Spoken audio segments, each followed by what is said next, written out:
Hello, it's Nikki, and welcome back to a brand new episode. Today, I am talking about how you can stop the dabbling energy and get yourself into a position where you are locked in, where you are doing this. Now, this video is not going to be for everybody because maybe there's a lot going on in your life, and actually, right now, being in dabbling energy is just cool. It's just fine. You can dip in and out whenever you need to, and this supports your life and where you're up to. If that is the case, go for it and come back to this video should you want to in the future. However, if you're watching this and you know that it is time for some real results that reflect your brilliance, your expertise, what you're capable of, this is going to be a really lovely reset for you. So here are 10 ways, and let's start with the first. Number 1, decide. Decide to do this. To do this imperfectly. To do this in a way that feels good. But to do it. Not to be like, well, I'll give this a go or I'll think about it tomorrow. When we decide to do this, you don't have to be 100% perfection the whole time. It's simply saying, okay, what is today's date? Today is the day where I decide to do things differently, to go in a new direction, to increase the seriousness of this. So let me know if you want to write down today's day in the description, in the comments, please do so. Number 2, I want you to set a timeline for yourself to study, to collect data. Now, if you have been a serial dabbler, maybe a week is fine for you. Between this time today and this time next week, a week might be great. If you have had streaks of doing things consistently, you may want to extend that. The important thing here is you saying yes to the time and then actually committing to that time. And I want you in that time to collect data about yourself. So when you would do science experiments at school, or maybe you would have, I don't know if you had this, but when you would have the big incubator and the little eggs and seeing when they would hatch, and you might write down little things like, oh, okay, on day 3, this happened. This is what you want to study with yourself. So even if you choose just a week ahead, understanding what you do, the moves you make is going to be so useful. Number 3, I want you to be clear that all of this is going to be hard sometimes.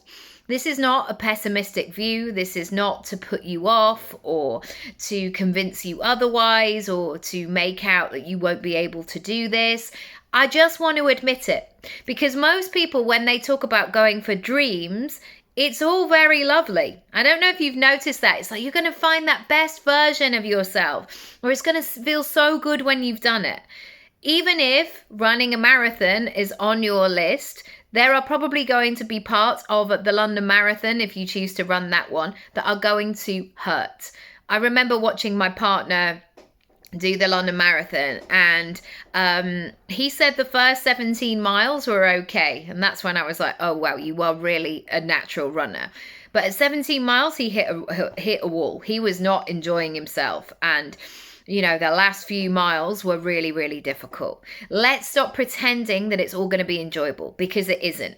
And I'm saying that so when the hard bits occur, you go, oh, Nikki warned me this might happen. Oh, okay, this is part of the process. You won't make it so entwining you where you're like, maybe I did something wrong, or maybe I'm not up to it. You are. It's just part of the process. Number 4, clear your path. Whatever you need to do to get you in the frame of mind of supporting this next goal, please do it. And that might be laying your clothes out the night before. This might be batch cooking. This might be getting your food shop delivered. This may be booking a cleaner. This might be asking if you can do a childcare swap with somebody. Whatever it is, please put yourself in support of yourself. Recently, I have implemented a brand new rule in my house, which is My kids have to come to me the night before to let me know if they're missing any uniform, because they got to this stage where we're trying to get out the house for, I don't know, 8:30, 20 to 9 in the morning. And they'd appear at 8:25 and they go, I haven't got a jumper, or I haven't got any leggings. And I was thinking, well, this isn't a great time right now. So knowing those things in advance is a way of clearing the path. Number 5. Seek daily evidence and positivity and encouragement.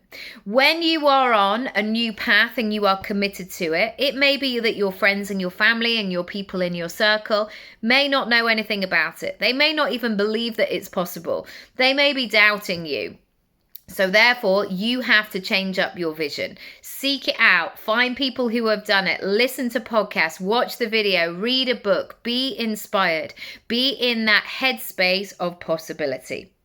Number 6, treat the challenges, mistakes with grace and see them as teachable moments. Sometimes in the moment, it's really difficult to do that because the challenge, the mistake, the difficulty, it's stingy. It hurts. And it's really difficult to maneuver around that, where you just go, no, but it's so painful. Allow yourself to fast forward, say 6 months from now. What is this mistake going to teach you? How is it going to develop you as a person? What do you now know you absolutely will not do again? Try and see them with that hindsight gaze on it, and it will help you to move past them quicker. Number 7, the goal is a spectrum. Keep swimming, even if it is 1%. There are some days, actually related to my cycle quite often. So day, say, 3, 4, 5, all the way up to probably about day 14, I feel pretty good. And I've got energy and I've got clarity and I can commit and all of those things. However, day 26, 27, 28 of my cycle, different story entirely. And so therefore, I am still moving forward in pursuit of my goal, but I might have to pull back on the pace a little bit. So I want you to, instead of going all in or doing nothing at all, just work in this percentage way of like, okay, well, even I could only do 1% today, or I could only give myself like my 3 out of 10 version of myself. Doesn't matter. Just do something. Keep moving forward and make sure it's not 0. Number 8. Notice your mindset software. Are you operating from an outdated version of yourself or the future self version? I remember a mentor saying to me to get in different conversations, because I was having very low level conversations in my personal life. And she was like, no, you need to stop chatting to different people. And I realized why she was saying that, because in the moment, I was seeing like a tiny little blip as a huge thing, and it wasn't. And so moving with a different energy, a different vibe was really, really key. Number 9, how can you make this process more joyful, easeful, comfortable, celebratory? I think that sometimes when we move out of our comfort zone, we feel like we have to do it through pain and hardship and hustle. However, if you are, say, going to run a marathon, it's going to be much easier if you've got trainers that actually fit you. And there's no extra points for being like, yes, and I did this in trainers that were 4 sizes too small for me. Wear the trainers that suit you. It's hard enough as it is. So every time, see if you can find those little joyful moments to ease the process. Finally, celebrate all the wins. Because remember, the 5-year-ago version of you, certainly the 10-year-old version of you, or like 40 years ago when I was 4 years old, she would not believe what I can do right now. And I think you have to see all those moments, because sometimes we're looking to the future and we're feeling like we're not there yet, we're not there yet. And actually, you have done the most incredible things. So that momentum, that vibe will really serve you well.